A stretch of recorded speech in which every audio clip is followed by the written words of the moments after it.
मेरा आज प्रचार का शीर्षक है जागते रहो और स्थिर रहना है। जो हम मसीह की देह है उसके लिए जो प्रतिदिन विश्वास में या परमेश्वर के साथ एक संबंध में प्रतिदिन बढ़ती है, उनके लिए ज़रूरी है कि वो लोग जागते रहें।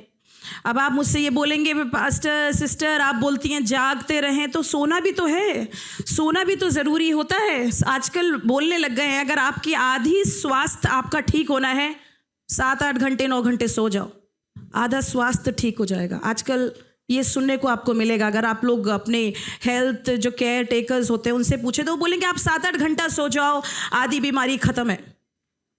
आप बोलेंगे हम तो सोते हैं सिस्टर, आप जागते रहने के लिए कहते हो, हम कैसे जागते रहें, सोना भी तो ज़रूरी है। आज सुबह कहना चाहती हूँ आत्मिक तौर पर शरीर के अंदर आज सुबह हम आत्मिक होकर आत्मा की बातों की ओर ध्यान लगा रहे हैं।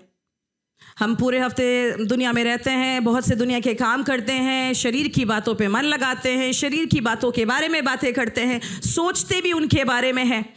लेकिन परमेश्वर की देह को, मसीह की देह को, जो उसके अनुयायी हैं, परमेश्वर उनसे चाहता है कि वो अपना ध्यान आत्मा की बातों की ओर लगाएं, आत्मा की ओर लगाएं। इसलिए वचन कहता है जब तुम विश्वास में बढ़ते चले जाओ तो तुम धैर्य रखो, आत्मिकता में बढ़ते चले जाओ। इसलिए मसीह जीवन में एक मनुष्य को बहुत ज़रूरी है कि ये जो आत्मिक मलयुद्ध है, जो एक इंसान के लिए जो प्रभु यीशु मसीह को जानता है उसके जीवन में आती हैं, ये एक मनुष्य के लिए वास्तविकता है।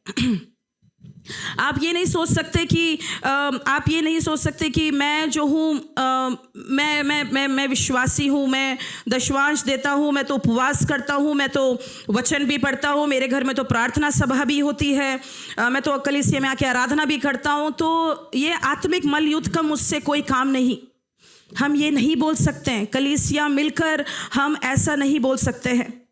लेकिन हमारे लिए ज़रूरी है कि इस मलयुद्ध में जब हम जागते रहें तो हम प्रार्थना करें, क्योंकि हमारी श्रृंखला कहती है हमें प्रार्थना करना है।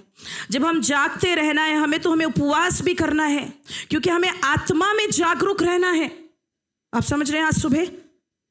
आज सुबह कोई सो तो नहीं रहा ना यहाँ पर?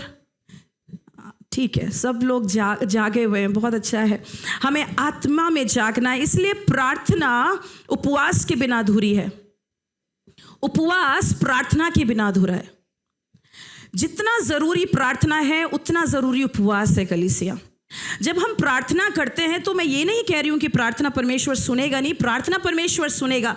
लेकिन अगर आप उपवास के साथ प्रार्थना करते हैं, उन प्रार्थनाओं में एक विशेष सामर्थ होती है, उन प्रार्थनाओं में विशेष अभिषेक होता है, उन प्रार्थनाओं में आपके हथियार और ज़्यादा मंच जाते हैं। वो हथियार जो आपके हाथ में है ना, वो और शार्प हो जाते हैं और पॉलिश्ड हो जाते हैं, क्योंकि जब आप प्रार्थना करते हैं तो आप उपवास करते हैं। कभी कभी एक मनुष्य ऐसा सोचने लगता है, अब आप बोलेंगे उपवास के बारे में, मैं वही सोचती रहती हूँ, मेरे दिमाग में यही आता है जो परमेश्वर मुझे बोलते हैं, बोलती हूँ लोग क्या बोलेंगे, मैं वो भी बोलती हूँ। फिर परमेश्वर मुझे आगे बताता है नेक्स्ट क्या बोलना है। लोग बोलते हैं सिस्टर हम बीमार हैं, हम ये दवाई खाते हैं, हमको डॉक्टर ने बोला है ये दवाई खाना है, हम ऐसा करना है, हम छोड़ नहीं सकते, हमें कमज़ोरी आती है, हमें नींद आ जाती है, उपवास कैसे करें सिस्टर? मैं आपसे कहना चाहती हूँ अगर आप उपवास ऐसी आपकी गंभीर इतनी मुश्किल अवस्था है, उपवास ना करें। लेकिन अगर आप उपवास करने की इच्छा रखते हैं तो परमेश्वर सामर्थ्य देने की भी इच्छा रखता है। आमीन। अगर आप उपवास करना चाहते हैं तो वो शक्ति भी देना चाहता है, लेकिन हमें उसके लिए अनुग्रह परमेश्वर से चाहिए है। हमको एक विशेष दया और कृपा परमेश्वर से मांगनी है। प्रभु मुझे प्रार्थना करना सिखाएं। कई लोगों को प्रार्थना करने का मन नहीं होता, कई लोगों को नहीं पता कैसे प्रार्थना करना है। 5 मिनट प्रार्थना किया, जैसे पास्टर जी बताते इंस्टेंट, सुबह की प्रार्थना, रात की प्रार्थना। इससे पहले ये श्रृंखला ख़त्म हो, आज सुबह के समय में बहुत उत्साहित हूँ। मैं आपको सच में बताना चाहती हूँ, कल मेरी आवाज़ बिल्कुल बंद हो चुकी थी, बिल्कुल। दोपहर में जाके कभी कहीं 1-1:30 बजे करीब मेरी आवाज़ खुली और मैं सोच रही थी प्रभु मैं 2 हफ्ते से लिखती चली जा रही हूँ, मुझे आज सुबह बोलना है। मेरी आवाज़ एक मलयुद्ध था, क्योंकि वो वास्तविकता है।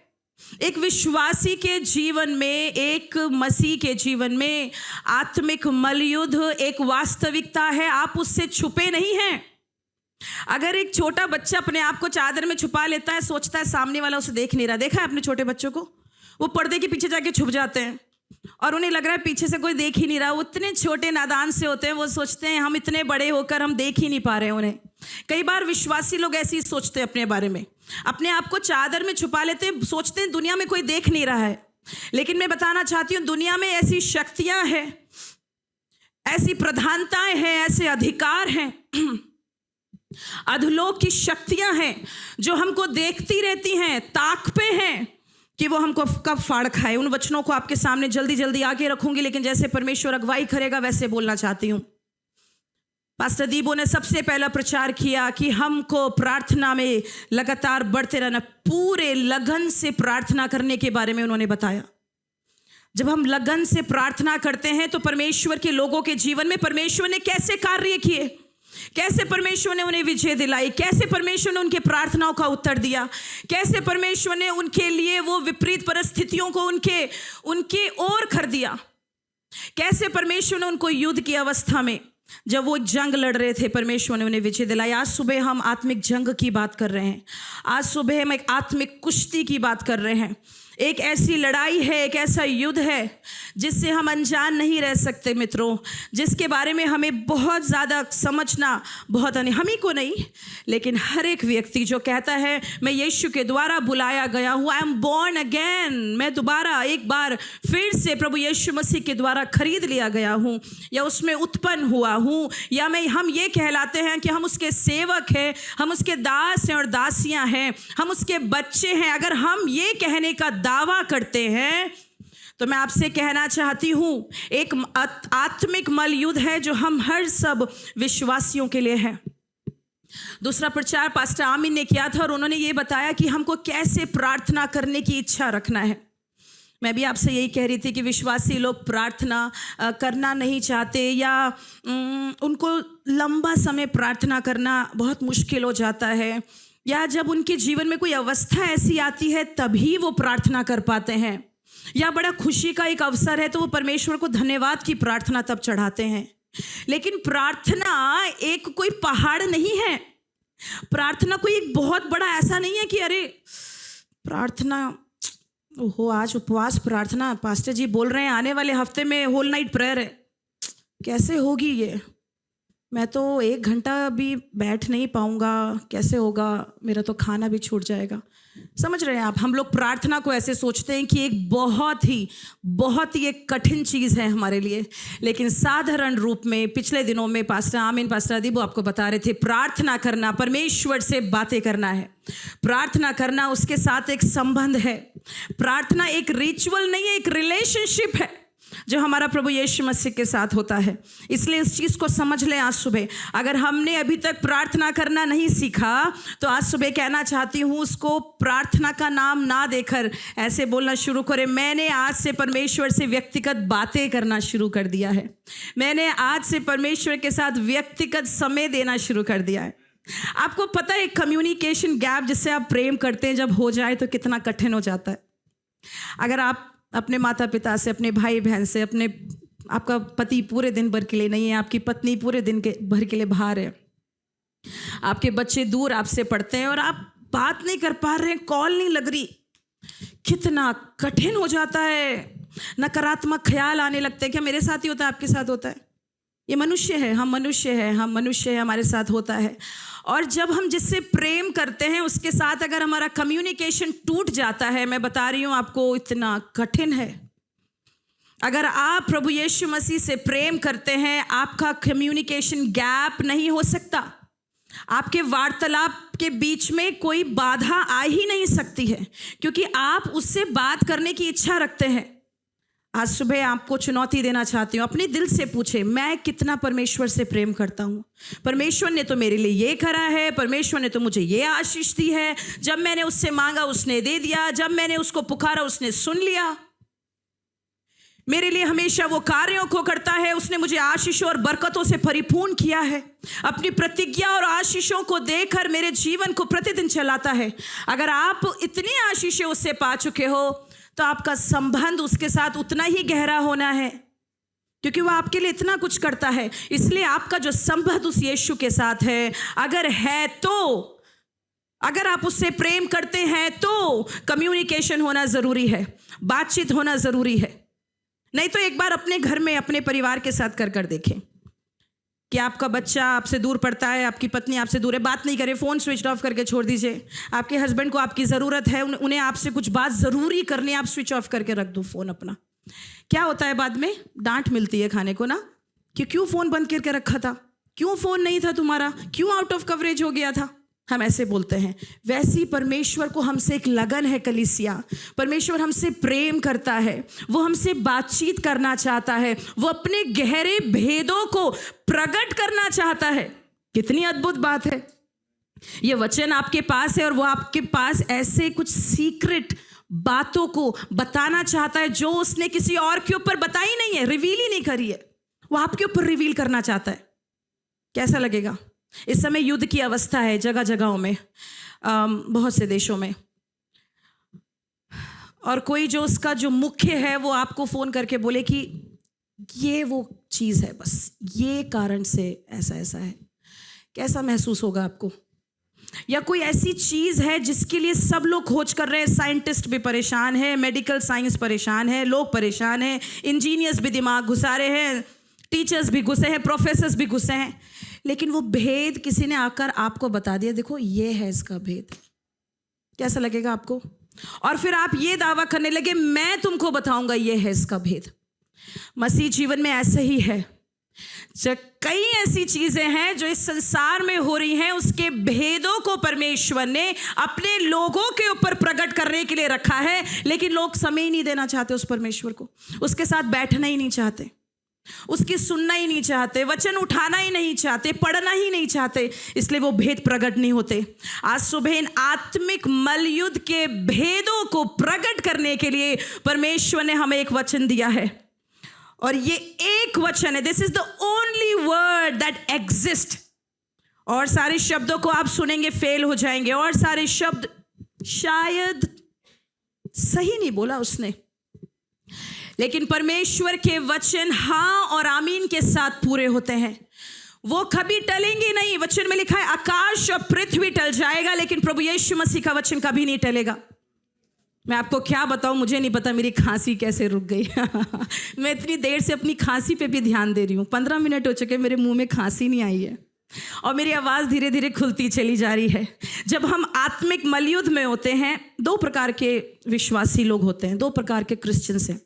एक वो क्रिश्चियंस हैं जो बहुत मजबूत है, परमेश्वर के साथ एक गहरे संबंध में है, वो प्रभु को कभी छोड़ नहीं सकते, वो आत्मा में प्रार्थना करते हैं, आत्मा में चलते हैं, सोते हैं तो आत्मा में, ओ वचन के ज्ञान से परिपूर्ण है, वो कोई प्रेयर मीटिंग छोड़ना नहीं चाहते, परमेश्वर में बढ़ते चले जाते हैं। एक ऐसा विश्वासी होता है। एक ऐसा क्रिश्चियन भी होता है जो कमज़ोर होता है, वो उपवास नहीं रखता, वो प्रार्थना नहीं करता, किसी ने उसके लिए प्रार्थना करी तो ठीक है, उनको हर समय पास्टर की आवश्यकता है, उन्हें हर पास्टर्स की आवश्यकता है, मुझको भी है, हम सबों को है, मैं मना नहीं कर रही उस चीज़ के लिए। उनको हमेशा हर चीज़ों में उनको कोई चाहिए है। क्यों चाहिए? क्योंकि वो अपने आप से कमज़ोर हैं, अपने आप से मजबूत है। ऐसे लोग जब आत्मिक मलयुद्ध का सामना करते हैं तो कमज़ोर हो जाते हैं, लेकिन वचन में लिखा है धर्मी जन अगर 7 बार भी गिरेगा तो उठ खड़ा होगा। अगर आप मजबूत एक विश्वासी हैं, आप एक बार गिरेंगे। मैंने बताया, मैं मलयुद्ध का सामना कर रही थी पिछले 2-3 दिनों से। मुझे नकारात्मक सोच भी थी, आज सुबह क्या मैं खड़ी हो पाऊंगी, आज सुबह क्या मैं बोल पाऊंगी, क्या मैंने पिछले प्रचार में भी ऐसे ही बोला, ये मलयुद्ध है। आप इसे ये मत सोचें कि मैं आत्मिक जीवन में कमज़ोर हूँ, अरे सिस्टर तो प्रभु की सेवा करती हैं, इनके साथ मलयुद्ध कैसे हो सकता है। ऐसा नहीं है, ये हर किसी के साथ है। एक बार जो प्रभु यीशु मसीह में आ गया, एक बार जिसने प्रभु यीशु मसीह को अपना जीवन दे दिया, उसके पीछे शैतान लग जाता है। अब साधारण शब्दों में बताती हूँ, आत्मिक मलयुद्ध क्या है या आत्मिक लड़ाई क्या है। आत्मिक लड़ाई शैतान और परमेश्वर के बीच में है। शैतान और परमेश्वर के बीच में होने वाली लड़ाई को आत्मिक लड़ाई या आत्मिक मलयुद्ध कहते हैं। पिछले हफ्ते पास्टर जी कह रहे थे कि जब हम युद्ध लड़ते हैं तो हम विजय के स्थान से लड़ते हैं। सुना आपने उनको बोलते हुए? जब एक विश्वासी अपनी लड़ाई लड़ता है तो वो हारी हुई जगह से नहीं लड़ता। ही फाइट्स और she fights from the place of victory. वो विजय के स्थान से लड़ाई लड़ता है। अगर वो इंसान विजय की लड़ाई स्थान से लड़ता है तो वो अपने जीवन में हारा हुआ क्यों महसूस करता है? वो जीवन में इतने संघर्षों को क्यों महसूस करता है? क्योंकि वो इंसान प्रभु यीशु मसीह में मजबूत नहीं होता। आज सुबह आपके लिए ये अवसर है कि आइए हम एक दूसरे को ना जांच कर अपने आप को जांचें। देखें प्रभु मैं कहाँ कमज़ोर हो गया हूँ। कभी आपने ऐसा सोचा अपने जीवन में कि प्रभु यीशु मसीह, एक बात बोलूँ, आत्मिक मल्लयुद्ध के बारे में या लड़ाई के बारे में आप जानना नहीं चाहेंगे अगर आप युद्ध करना नहीं चाहेंगे। आज सुबह अगर आप अपने शत्रु से, जो आपका शत्रु है, अगर आपको पता है वो आपका शत्रु, अगर आप लड़ना नहीं चाहते तो आप आत्मिक मल्लयुद्ध के बारे में जानना भी नहीं चाहेंगे। लेकिन अगर आप शैतान से लड़ना चाहते हैं, उसके रणनीतियों को समझना चाहते हैं, उसकी चालों को और उसकी योजनाओं को समझना चाहते हैं, तो आप आत्मिक मल्लयुद्ध क्या होता है उसके बारे में भी समझना चाहेंगे। तो हमको ये समझना है कि हमारे पास एक कारण है। We have a reason. हमारे पास एक कारण है जिसके कारण ये मल्लयुद्ध हमारे जीवन में होता है। तो जब हम बात कर रहे हैं आत्मिक मल्लयुद्ध की, ये आसमान में है, ये आत्मिक सेनाओं से है, ये एक अनदेखा अदृश्य एक दुनिया, इट्स एन अनसीन वर्ल्ड। हम जिस दुनिया में रहते हैं ये क्या है? दिखने वाली दुनिया है, लेकिन ये एक ऐसा युद्ध है जो एक अनदेखी दुनिया में होता है। हम अपने इस देखने वाली दुनिया में इतने ऑक्यूपाइड हैं, अपने बच्चों में, अपनी जॉब में, अपनी फैमिली में संघर्ष हो रहे हैं, परेशानी हो रही है, रो रहे हैं, थक रहे हैं, बीमार हैं, अस्पताल जा रहे हैं, जो काम बनने वाला था नहीं बना, ओ पुरखाओं का जो श्राप है उसमें चल रहे हैं। बीमारी ठीक होती है फिर आती है, ठीक होती है फिर आती है। कैंसर ठीक हो गया था, फिर रिकवर हो गया, फिर वापस आ गया। हम क्या कर रहे हैं ना, इन सारे स्ट्रगल में, जो सीन वर्ल्ड में है, जो हम देखते हैं उस दुनिया में, हम उसमें संघर्ष कर रहे हैं। लेकिन हम ये भूल जाते हैं एक अनसीन वर्ल्ड है, एक दुनिया ऐसी है जो हमने देखी नहीं है, और वो जो अनदेखी दुनिया है वहाँ से हमारे ऊपर शैतान के कार्य और उसका प्रभाव होता है। उनके लिए होता है जो प्रभु यीशु मसीह से प्रेम करते हैं, क्योंकि शैतान नहीं चाहता कि हम उससे प्रेम करें। शैतान नहीं, वो प्रभु यीशु परमेश्वर का बैरी है। आपको ये समझना है। शैतान, मैं बहुत सरल शब्दों में कह रही हूँ, मैंने बड़े कठिन शब्द लिखे थे लेकिन मैं सरल शब्दों में कह रही हूँ। शैतान परमेश्वर का बैरी है। तो जब आप परमेश्वर से प्रेम करते हो तो वह आपसे बैर करने लगता है। जब आप परमेश्वर की आराधना करने लगते हो तो वह आपसे चिढ़ने लगता है। जब आप अपना जीवन प्रभु यीशु मसीह को दे देते हो तो वो आपका विरोध करने लगता है, क्योंकि जब तक आप उसकी चालों में होते हो तब तक वो खुश रहता है। ये तो मेरा चेला है, ये तो मेरा बच्चा है, तो मेरी बेटी है, मेरे हाथ के नीचे है, कठपुतली है मेरी, वो चलाता है। लेकिन जिस दिन आप अपना जीवन प्रभु यीशु मसीह को देते हो, द वेरी कन्फेशन, शैतान उससे भी घृणा करता है। जिस दिन आप उसका अंगीकार करते हो, प्रभु यीशु आप मेरे परमेश्वर हैं, प्रभु यीशु आप मेरे जीवन के कर्ता हैं, जब आप ऐसा भी बोलते हो, कलीसिया बताना चाहती हूँ, आपके जीवन में एक मल्लयुद्ध जो आत्मिक है वो छिड़ जाता है और फिर वो आपका पीछा नहीं छोड़ता। आइए मेरे साथ निकालिए इफिसियों की पत्री, उसका 6 अध्याय और उसका 12 पद। इफिसियों की पत्री, उसका 6 अध्याय और 12 पद। देखते हैं क्या लिखा है वचन में। यहाँ ऐसा लिखा है, क्योंकि हमारा ये मल युद्ध लहू और मांस से नहीं। वचन में लहू और मांस अगर कहा गया है तो मतलब किसी मनुष्य से नहीं है हमारा मल युद्ध, किसी इंसान से नहीं है, क्योंकि इंसान मांस और लहू से बनाया गया है। तो हमारा मल युद्ध मांस और लहू से नहीं है, परंतु प्रधानताओं से और अधिकारियों से और इस संसार के अंधकार के हाकिमों से और उस दुष्ट की आत्मिक सेना से है जो आकाश में है। तो आइए मिलकर हम लोग अपनी इसी लड़ाई में ना फंसे रहें कि ये कैसे होगा, कार कैसे खरीदें, लोन कैसे मिलेगा, बच्चों को कौन सी यूनिवर्सिटी में पढ़ाएं। कल उस पार्टी में जाना, कौन सा कपड़ा पहने, घर में कोई चीज़ हो गई, ये बनना था। हम इसी में फंसे हैं, घर में इसी चीज़ में हम फंसे रह जाते हैं और वहीं हमारे युद्ध छिड़ रहे हैं घर के अंदर, हमारे ऑफिस प्लेस, हमारे वर्क प्लेसेस में। मसीह की देह के बीच में, कलीसियाओं के बीच में एकता नहीं है, अलगाव है। हम इन चीज़ों में फंसे। लेकिन हमारा मलयुद्ध इस संसार का नहीं है। वचन कह रहा है हमारा मलयुद्ध कहाँ चल रहा है? आकाश में चल रहा है। किसके विरोध में चल रहा है? जो प्रभु यीशु मसीह के द्वारा, उसके लहू के द्वारा खरीदे गए हैं, उनके ऊपर और उनके साथ चल रहा है। तो सबसे पहली बात मैं बोलना चाहती हूँ कि क्या है आत्मिक मलयुद्ध, क्या है। इतनी देर से मैं बता रही हूँ, लेकिन मैं फिर बताना चाहती हूँ। आज सुबह अगर आपने पहले कभी नहीं सुना था, आज सुन लीजिए। अगर आपने पहले सुना था तो शायद आज सुबह एक बार फिर से मैं आपको याद दिला रही हूँ। आत्मिक मलयुद्ध हमारे अंदर और हमारे बाहर होने वाला एक युद्ध है, जो शैतान परमेश्वर से लड़ता है, क्योंकि वो उसका विद्रोह करता है। और शैतान इसलिए हमसे लड़ने लग जाता है क्योंकि हम परमेश्वर के पीछे पीछे चल रहे होते हैं, तो वो हमको भी नहीं छोड़ता है।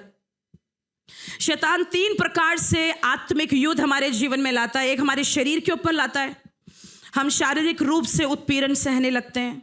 हमेशा नहीं, कलीसिया बताना चाहती हूँ, ये एक बहुत ही सेंसिटिव टॉपिक है। बाय द वे, मैं एक बहुत ही मुश्किल काम यहाँ खड़े होकर कर रही हूँ, लेकिन मैं परमेश्वर के अनुग्रह के अधीन कर रही हूँ। मुझे पता है ये बहुत सेंसिटिव एक टॉपिक है बात करने के लिए। कई बार हमारे जीवन में आत्मिक मलयुद्ध इसलिए नहीं आएगा क्योंकि शैतान लेकर आ रहा है। कई बार हमारे जीवन, हम हमेशा शैतान को दोष देते। कुछ करना था, हमको प्रेयर मीटिंग था, जाना था। मैं कलीसिया में किसी को नहीं कह रही हूँ, मैं सामान्य प्रभु की देह से बातें कर रही हूँ आज सुबह। और मैं चाहती हूँ कि ये वचन परमेश्वर के लोगों तक पहुँचने पाए और सबके लिए होने पाए, मेरे लिए भी होने पाए। मैं भी सीख रही हूँ। हम क्या करते हैं, हमारा एक प्लान होता है, हमारा परमेश्वर के साथ एक प्लान होता है, और सडनली एक दूसरा प्लान आ जाता है, प्लान बी कुछ आ जाता है। हम क्या करते हैं, परमेश्वर को ग्रांटेड लेने के लिए उसको सोचते हैं कोई बात नहीं, परमेश्वर ये जाना पड़ेगा, ये ज़्यादा इम्पोर्टेंट है, नौकरी का सवाल है मेरी अरे ये मेरे रिश्तेदारों का सवाल है। क्या बात है, ठीक है, तो सवाल है प्रभु, मेरे इसका सवाल है ये। हाँ परमेश्वर, ठीक है प्रभु माफ़ कर दे, इस बार नहीं हो पाया, ये सब है। हम क्या करते हैं, उन अवसरों को अपने आप से देते हैं और फिर हम परमेश्वर की आशीषों से वंचित रह जाते हैं, चूक जाते हैं। उसने हमें कुछ देना था उस प्रेयर मीटिंग में, उसने हमारे जीवन में कुछ करना था किसी विषय के लिए। वो स्त्री जिसको दुष्ट आत्मा ने उसको दुर्बल किया हुआ था, 18 साल से वो दुर्बल थी, लेकिन आपको पता है 18 साल के बाद उसे नहीं पता था इस रविवार जब वो कलीसिया में जाएगी उसकी चंगाई आ जाएगी, क्योंकि उसी रविवार यीशु उस कलीसिया में प्रचार कर रहे थे। सुसमाचार में लिख रखा है, एक दुर्बल करने वाली दुष्ट आत्मा थी। तो ऐसी दुर्बल करने वाली दुष्ट आत्माएं हमारे जीवनों में कार्य करती है, हमें कमज़ोर कर देती है। हमें कहीं जाना था, सर में दर्द होने लग गया, ये हो गया वो हो गया। हमें चुनाव करना है। परमेश्वर, अगर मैं विश्वास का कदम उठाऊंगा, ये दशवांश, ये ऑफरिंग मेरे जो मुझे मिली है, ये विशेष ऑफरिंग है। आज मुझे लगता है थोड़ा परमेश्वर अनुग्रह करे कि जो बातें बोलनी मैं बोल पाऊँ समय के साथ साथ। ये दशवांश या ये ऑफरिंग मैंने रखी थी, मुझे इस चीज़ के लिए, कलीसिया के लिए देनी थी। शैतान उसी समय आपके सामने एक ऐसी अवस्था लाएगा खर्चे की, उसी समय आएगी कोई ऐसी परेशानी, वो पैसा गया आपका, निकल गया कहीं और। शैतान ने तो किया था, लेकिन परमेश्वर का ज्ञान, वचन का ज्ञान आपको दिया गया है। निर्णय आपके हाथों में है। परमेश्वर ने हमें एक स्वतंत्र इच्छा दी है, अब आपको उसका निर्णय करना है। ये छोटे छोटे उदाहरण है मैं जो दे रही हूँ, है ना। परमेश्वर ने आपको उत्तम दिया है, उस उत्तम में से परमेश्वर चाहता है आप उसको दे दे। शैतान उसी उत्तम को परमेश्वर को नहीं देने देगा, आपको अनुमति नहीं देगा। अब ये आपके ऊपर है कि इस लड़ाई में, सुनिए, जब लड़ाई करते हैं ना तो ऐसे नहीं होता है हम खड़े हो जाते हैं वहाँ पे। आप रेसलिंग देखते हैं, मैंने नहीं देखा, कुछ लोग हैं इधर, पास्टर दीपू को भी रेसलिंग पसंद है, तो है। आप रेसलिंग, बॉक्सिंग, हाँ, आप ऐसे खड़े हो गए, उधर खड़े हो गए और थोड़ी देर के बाद आपके लिए तालियां बजी, ये जीत गए जीत गए जीत गए, आप आ गए लौट के वहाँ से निकल के। ऐसा हुआ है क्या कभी? आपने उसके लिए ताकत लगाई है, हमको उसके लिए लगानी पड़ेगी। या ऐसे बोल दीजिए, आप लोग कुछ लोग ऐसे मेरे को देख रहे हैं, नहीं मैम मेरे तो शरीर में शक्ति ही नहीं है रेसलिंग करने की, आप कितनी बड़ी बात बोल दी है। नहीं, ऐसा नहीं है। मैं आत्मिक, आज सुबह मलयुद्ध के बारे में बात कर रही हूँ, जो हमारे अंदर आत्मा में हमें लड़ना है, जिसके लिए हमारी आत्मा को मजबूत होना है। और उसके लिए सबसे पहले चीज़, वो हमारे शरीर से प्रेम नहीं करता। वो शैतान हमारे शरीर के ऊपर ऐसे कमजोरियों को लाएगा, या वो शैतान हमारे शरीर के द्वारा उस मलयुद्ध में हमें भेज देगा, युद्ध करवाएगा हमारा एक आत्मिक सेनाओं के थ्रू, के द्वारा। उसके बाद दूसरा है, इस दुनिया में हमारा एक युद्ध है। इस दुनिया में, एक संसार में, लोगों के साथ, अन्य लोगों के साथ, जिनके साथ हम उठते बैठते हैं। और शैतान स्वयं हमारा विरोधी है, जो हमारा विरोध करता है। हमको ये ज़रूरी है कि हमने उसका सामना करने के लिए उससे लड़ना है और उसको रोकना है। क्यों, वाई, क्यों है ये, क्यों ऐसा होता है? जब तक हम प्रभु को अपना जीवन नहीं दिए होते हैं, तब तक हम परमेश्वर के बैरी होते। ध्यान से सुनिएगा, जब तक हमने अपना जीवन प्रभु यीशु मसीह को नहीं दिया होता, तब तक हम शैतान के मित्र होते हैं और परमेश्वर के बैरी होते हैं। तो शैतान खुश रहता है, क्योंकि हम उसके हाथों में होते हैं, उसकी अधीनता में होते हैं। हम वो कार्य करते जो शैतान कराता है। इसलिए लोग ऐसे कार्य संसार में कर रहे हैं। लोग जो है लत में पड़े हैं, लोग गलत काम कर रहे हैं, लोग परमेश्वर का विरोध कर रहे हैं। कई जो चर्चेस थे वो रेस्टोरेंट, बार बन गए हैं विदेशों में। कई ऐसी चीज़ें हो रही हैं। तो ऐसा कब होता है? जब हम परमेश्वर में नहीं होते और उसके बाद हम उस समय परमेश्वर के बैरी होते हैं। एक तो ये बात होती है। दूसरी बात, जब हम परमेश्वर में आ जाते हैं और उद्धार पाते हैं, तो पहले तो हम परमेश्वर के बैरी होते हैं जब हमारा उद्धार नहीं होता। लेकिन जब हमारा उद्धार हो जाता है तो हम शैतान के बैरी बन जाते हैं। फिर शैतान हमसे बैर करने लगता है। और तीसरी बात, शैतान का कार्य ही ये है कि वो हमारा विरोध करे। पहला पत्रस उसका 5 अध्याय और 8 पद, पहला पत्रस उसका 5 अध्याय और 8 पद, वहाँ ऐसा लिखा है, सचेत हो और जागते रहो। आज सुबह मेरा शीर्षक कहता है जागते रहो, क्योंकि तुम्हारा विरोधी शैतान गरजने वाले सिंह के समान इस खोज में रहता है कि कब फाड़ खाए। आज समझ रहे हैं आप लोग? सबको समझ में आ रहा है? मुझको भी बहुत मुश्किल लगी समझने के लिए। मैंने भी बहुत टाइम लेकर समझ के कोशिश करी। सचेत रहो और जागते रहो, क्योंकि तुम्हारा विरोधी कौन है? शैतान है। हमारे रिश्तेदार नहीं है, हमारा पति नहीं है, हमारी पत्नी नहीं है, कलीसिया के लोग नहीं है, हमारे मित्र नहीं है, लेकिन शैतान उनके द्वारा हमारे जीवनों में कार्य करता है, क्योंकि शायद वो लोग परमेश्वर के अधीन नहीं होते कभी कभी। तो तब शैतान हमारा, तो क्या है? हमारा विरोधी शैतान गरजने वाले सिंह के समान खोज, ध्यान दे उस शब्द को, खोज रहा है। वो ढूंढ रहा है। इसका मतलब जब हम इस संसार में मसीह जीवन बिताते हैं तो वो शैतान हमारी खोज कर रहा है कि वो कब हमें फाड़ खाए। इतिहास में जो भी जंग लड़ी गई उसमें लोगों ने राज्यों के ऊपर चढ़ाई करी।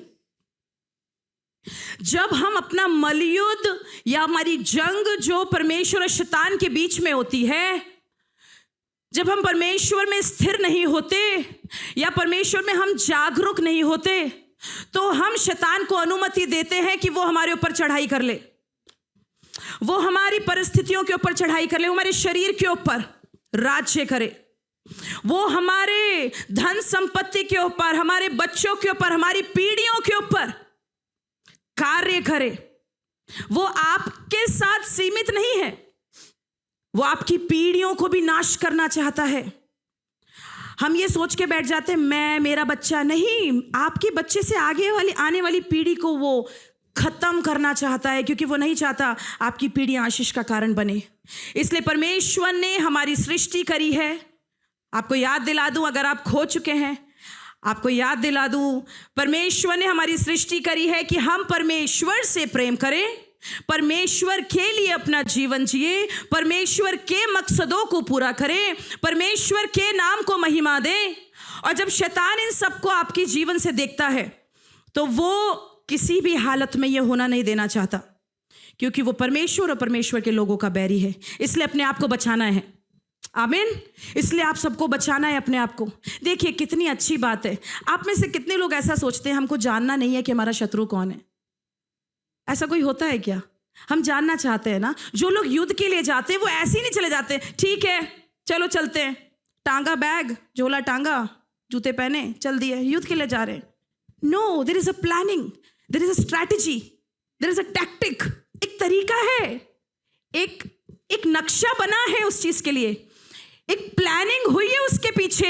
ऐसी नहीं हो गया। जो भी बड़े बड़े काम होते हैं ना ऐसे नुकसान देने वाले, हाँ, जो लोगों को घात करते हैं, इमारतों को गिरा देते हैं, ऐसे ही नहीं हो जाते हैं। उनके पीछे प्लानिंग है, मास्टर प्लान चल रहा है। सब लोग बैठ के, शैतान हमारे पीछे ऐसे ही करता है, वो खोजता रहता है, पूरी प्लानिंग के साथ आता है। ठीक है, ये इस क्षेत्र में कमजोर है, देखो ये ना सोची तो थी जाने के लिए, लेकिन ये जो है ये हुई नहीं, ये इसने किया नहीं। ये क्यों नहीं कर पाई वो? क्योंकि वो परमेश्वर पर मजबूत नहीं थी। कलीसिया आत्मिक लड़ाई लड़ने के लिए, इस जंग को लड़ने के लिए आपकी आत्मा मजबूत होनी है। आज सुबह हमारी आत्मा कितनी मजबूत है? हम किसको खिला रहे हैं? जब आप अपने शरीर को खिलाते हैं तो हम शरीर में तंदुरुस्त होते हैं, लेकिन ये शरीर हमें नहीं बचा सकता, क्योंकि ये आत्मा में है, ये आकाश में होने वाली लड़ाई है। जब हम अपने आत्मा को खिलाते हैं तो हमारी आत्मा तंदुरुस्त हो जाती है। आमीन। समझ पा रहे हैं? आज सुबह आप लोग मेरे साथ हैं। 2 कुरिन्थियों के 4:4 में देखिए कैसा लिखा है, और उन अविश्वासियों के लिए जिनकी बुद्धि संसार के ईश्वरों ने अंधी कर दी है, ताकि मसीह जो परमेश्वर का प्रतिरूप है उसके तेजों में सुसमाचार का प्रकाश उनके ऊपर ना चमके। इस संसार के ईश्वरों ने उनकी आंखें अंधी कर दी है। प्रार्थना एक ऐसा बड़ा साधन है आपके लिए कि आप परमेश्वर के उन जलते हुए तीरों का सामना कर सकते हैं और उसका विरोध कर सकते हैं। देखिए इफिसियों की पत्री, आज सुबह थोड़ी बाइबल आपकी इधर से उधर मैं लेके जाऊंगी। इफिसियों की पत्री उसके 6 अध्याय जब आप पढ़ते हैं तो वहाँ 10वें पद में, 6 अध्याय का 10 पद देखिए कैसा लिखा है। इसीलिए प्रभु में और उसकी शक्ति में के प्रभाव में बलवंत होते जाओ। किसके? प्रभु में और उसकी शक्ति के प्रभाव में। आपको ये मलयुद्ध लड़ने के लिए परमेश्वर की शक्ति चाहिए है। आपको ये मलयुद्ध लड़ने के लिए परमेश्वर की आत्मा की सामर्थ्य चाहिए है। आप अपने शब्दों से लड़ नहीं सकते। आपके शब्द कम पड़ जाएंगे। आपकी प्रार्थनाओं में, जब आप प्रार्थना करते हैं, शब्दों से प्रार्थना ना करें। पिछले दिनों प्रभु की दया में मैं घमंड नहीं करती, दीनता से कहती हूँ, मुझे नहीं पता मुझे कहाँ से शब्द मिलते हैं। जब आप आत्मा में प्रार्थना करने बैठेंगे, मैं सुबह सुबह आजकल जब जल्दी उठ के प्रार्थना कर रही हूँ, मुझे नहीं पता इतनी सुंदर हिंदी मेरे मुंह से निकल रही है। मैं उसको लिखकर फिर सोचती हूँ, ये वाली हिंदी तो मैंने कभी बोली नहीं थी जिंदगी में, लेकिन हाँ शायद सुनी होगी प्रभु के दासों से। तो जब आप आत्मा में परमेश्वर के साथ एक संगति करने के लिए बैठते हैं, वो आपके अपने भेदों को आपके ऊपर प्रकट करेगा, वो शैतान की युक्तियों को अपने वचन के द्वारा प्रकट करेगा। तीसरी बात है, वो आपको आत्मा में इतना बलवंत करेगा कि आप उसकी शक्ति से बलवंत होते चले जाओगे, ताकि आप उसकी युक्तियों से लड़ सको। एक जल्दी से बात बोलती चली जाऊंगी, 4-5 बातें हैं जो बोलनी है। देखिए लूका रचित सुसमाचार, आप लोग लिख सकते हैं, बाद में पढ़ लीजिएगा। लूका रचित सुसमाचार उसके 18वें अध्याय के पहले पद से लेके 5वें पद तक एक विधवा स्त्री है, एक न्यायी है जो बहुत ही दुष्ट था। वो उसका न्याय चुकाना नहीं चाहता था।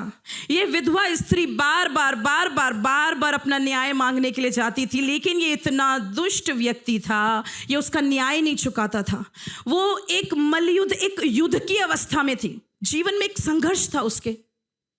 एक दिन ऐसा आया, वो शब्द आपके लिए पढ़ना चाहूंगी। एक दिन ऐसा आया, ये आदमी इतना तंग हो गया, वो कहता है, ना मैं परमेश्वर से डरता हूं और ना मैं कभी किसी मनुष्य की परवाह करता हूं।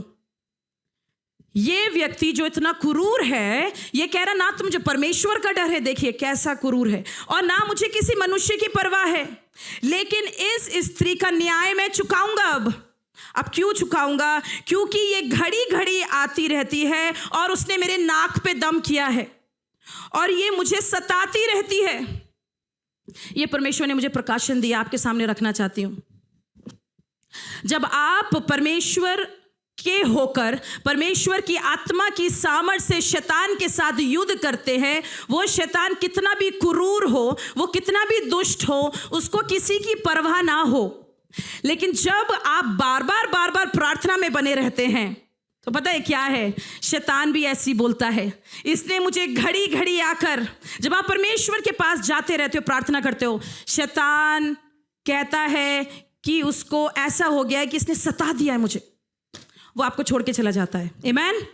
और जब आप प्रार्थना परमेश्वर से करते रहते हो तो ऐसा होता है, शैतान के लिए ऐसी अवस्था है जैसे आपने उसकी नाक में दम कर दिया। सुना है आपने ये शब्द, इसने तो मेरे नाक में दम कर दिया है, सुना है बोलते?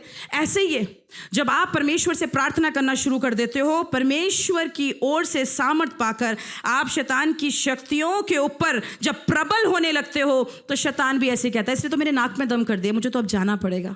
आप में से कितने लोग चाहते हो कि आप शैतान के प्रभाव से दूर रहो, शैतान का प्रभाव आपके जीवन में ना हो, आपके परिवारों में ना हो, आपके बच्चों के ऊपर ना हो, आपकी कलीसिया के ऊपर ना हो? देखिए, एक वचन है जो 2 कुरिन्थियों के 10 अध्याय के 3 और 4 पद में ऐसा लिखा है, क्योंकि यद्यपि हम शरीर में चलते फिरते हैं तो भी शरीर के अनुसार नहीं लड़ते, क्योंकि हमारी हमारे जो लड़ाई के हथियार हैं वो शारीरिक नहीं हैं, बारूद नहीं है, तलवारें नहीं है, AK-47 नहीं है, ये हमारे हथियार नहीं है। लेकिन क्या है, पर लड़ो तो ढाल लेने के लिए परमेश्वर की सामर्थ के द्वारा लड़ो। आमीन। हमारे जो हथियार है वो संसार के नहीं है, लेकिन परमेश्वर की सामर्थ के द्वारा है। कैसे इन चीजों का प्रभाव हमारे ऊपर होता है? मेरे को 5 मिनट और चाहिए है। कैसे इन चीज़ों का प्रभाव हमारे ऊपर होता है? हमारे रिश्तों में होता है, हमारे संबंधों में होता है। लड़ाई झगड़े, हमारे जो विचार है वो मिलते नहीं हैं, हमारे अंदर एक म्यूचुअल अंडरस्टैंडिंग नहीं है। हाँ, एकदम से क्रोध आ जाता है। मसीह के देह के बीच में परमेश्वर चाहता है कि वो किसी तरह से भी कार्य करे कि रिश्ते अच्छे ना हो, कलीसिया का विरोध करे, पास्टर का विरोध करे, डिनोमिनेशंस के बीच में क्लैश आ जाए, कंपटीशन छिड़ जाए। ये सारी लड़ाई भेजता है। एक सबसे बुरी लड़ाई जो शैतान ने इन दिनों कलीसियाओं के अंदर छेड़ी हुई है वो है फॉल्स टीचिंग, गलत बातों को शिक्षा देना। परमेश्वर का वचन सत्य कहता है, लेकिन वो लोग प्रचार कुछ और करते हैं, गलत बातें सिखाते हैं, लोगों को भरमाते हैं ताकि लोग दूसरी चीज़ों पर भरोसा करें, दूसरी चीज़ों पर विश्वास करें। ये शैतान का काम है जो हमारे रिश्तों के ऊपर वो प्रभाव डालता है। दूसरा, प्रतिदिन के जीवन में हमारे निर्णयों को वो गड़बड़ा देता है। हमको बाइबल पढ़नी थी, हम पढ़ नहीं पाए, हमें प्रार्थना करनी थी, हम पढ़ नहीं पाए, हम परमेश्वर मेरी चिंता नहीं करता, हम शक करने लगते, परमेश्वर मुझसे प्रेम नहीं करता, क्या मैं कलीसिया में जाऊं, क्या पास्टर ने मेरे लिए जो प्रार्थना करी थी वो परमेश्वर सुनेगा। हमारे हर दिन का एक संघर्ष है जो आत्मिक जीवन में, ये कुछ बातें हैं, बहुत सी बातें हैं करने के लिए, 3-4 घंटे चाहिए मुझे इसके लिए यहाँ खड़े होकर, इतनी बातें मैंने लिखी हैं, लेकिन कुछ बातें जल्दी से कह रही हूँ। एक ऐसा भी हम आत्मिक युद्ध का सामना करते हैं जब हमारे सपनों में हमारी बातें जो हम सुनते हैं उससे हमारे दिमाग में एक युद्ध छिड़ जाता है और हम ये सोचने लग जाते हैं क्या ये मेरे साथ भी हो जाएगा, तो वो हमारे विचारों में कार्य करता है। आज सुबह कहना चाहती हूँ कलीसिया, अगर शैतान की शक्तियां प्रबल हैं इस संसार में, परमेश्वर की सामर्थ की शक्ति उससे भी ज्यादा प्रबल है। आमीन। अगर शैतान वास्तविक है तो परमेश्वर उससे भी ज्यादा सत्य है। शैतान को बनाया गया है, शैतान ने रचना नहीं करी इस संसार की। शैतान के कार्य करने के दायरे हैं, शैतान के कार्य करने के दायरे हैं। अय्यूब 10 के पहले पद में लिखा है, पहले पद के 10 पद में लिखा है, एक दायरा दिया गया था शैतान को काम करने के लिए अय्यूब के। परमेश्वर के कोई दायरे नहीं है। जब परमेश्वर कार्य करेगा तो उसकी सीमाओं से बाहर करेगा। जब वो आपके लिए कार्य करेगा तो उसके कोई सीमा नहीं होगी। इसीलिए हमको ये आत्मिक मलयुद्ध आत्मा में लड़ना है। हमको समझौते का जीवन नहीं जीना, कॉम्प्रोमाइज ना करें। हम किसके साथ मेल करते हैं? ठीक है, हमको परमेश्वर ने संसार में रखा है कि हम हम संसार में हैं लेकिन संसार के नहीं हैं। समझ रहे हैं? हम इस संसार में रहते तो हैं लेकिन हम इस संसार के लिए बनाए नहीं गए हैं। हमें लोगों से मित्रता तो रखनी है लेकिन उनके साथ ऐसा मित्रता नहीं रखनी जो हमारे आत्मिक जीवन को प्रभाव डाले। हमको ध्यान देना है कि हमने अपने आप को परमेश्वर के वचन के आधार पर जीवन जीना है। अपने जीवन के, अपने परिवार में, अपने बच्चों के लिए, अपने भविष्य के लिए, अपने हर चीज़ों के लिए परमेश्वर के वचन के आधार पर निर्णय लें, क्योंकि शैतान नहीं चाहता, वो आपको भरमाना चाहता है और वो आपको समझौते के जीवन में ऐसे डालता है, ना आप आत्मिक रहे ना आप शैतान के होकर रहे। आप चर्च भी आते हैं लेकिन आप खुश नहीं हैं, आप ये भी कर रहे हैं लेकिन परमेश्वर के आत्मा के फल आपके ऊपर कार्य नहीं कर रहे हैं। चिन्ह और ये जो चिन्ह और चीज़ें जो होती हैं, किसी चीज़ को अपना I don't know what you से, आइडल, किसी चीज़ को अपने सामने ऐसे मूर्त बनाना नहीं है। मूर्त, परमेश्वर ने कहा था 10 आज्ञाओं में, तुम किसी की मूर्त बनाकर उसकी उपासना नहीं करना। जब हम ऐसा करते हैं ना, एक विश्वासी, आप अपने आप को मलयुद्ध में गिरा देते हैं। आप अपने आप के लिए लड़ाई, आप शैतान को डाल देते हैं, शैतान आ जा, आ बैल मुझे मार। वो वही वाली बात है। चिन्ह क्या पहनते हैं आप? आपके घर में आप क्या खरीद के लाते हैं?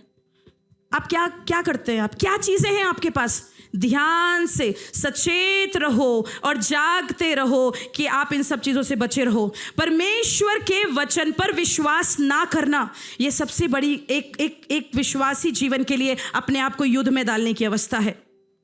आत्मिकता में ना बढ़ने की इच्छा, अन्य भाषा में नहीं बोलने के लिए आपको डर लगता है, आप बोलना नहीं चाहते हैं, आप सुनते हैं तो आप उससे वो होते हैं, नहीं है। अगर आपको शैतान से लड़ना है और परमेश्वर की योजनाओं को जानना है, परमेश्वर से अन्य भाषा का वरदान पाना ज़रूरी है, क्योंकि ये एक ऐसी भाषा है जो शैतान नहीं जानता है। तो अगर आप चाहते हैं तो परमेश्वर चाहता है कि आप उससे द्वारा परमेश्वर के वचन के आधार पर अपने आप को आत्मिक जीवन में इतना मजबूत कर ले।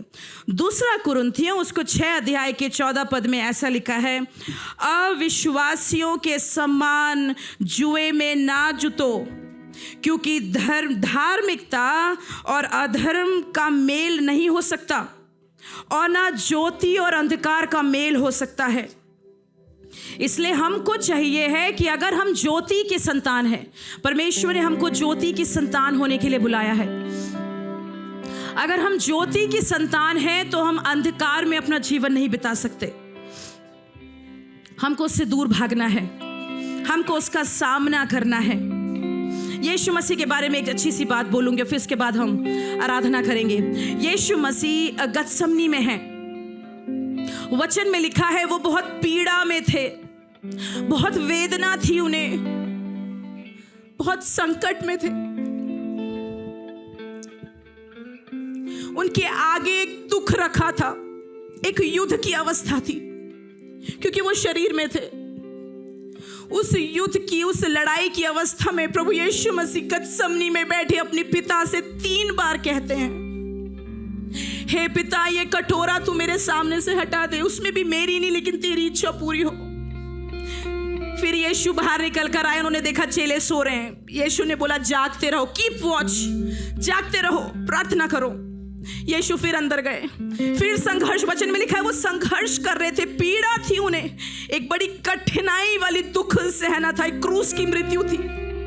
यीशु फिर गए अपने पिता से, कहते हैं दूसरी बार, हे पिता, ये कटोरा मेरे सामने से टल जाए, उसमें भी मेरी नहीं लेकिन तेरी इच्छा पूरी हो। यीशु फिर बाहर गए अपने चेलों के पास, फिर देखा चेले फिर सो रहे हैं। यीशु ने बोला जागते रहो, प्रार्थना करो, क्योंकि समय निकट आ गया है मेरे लिए।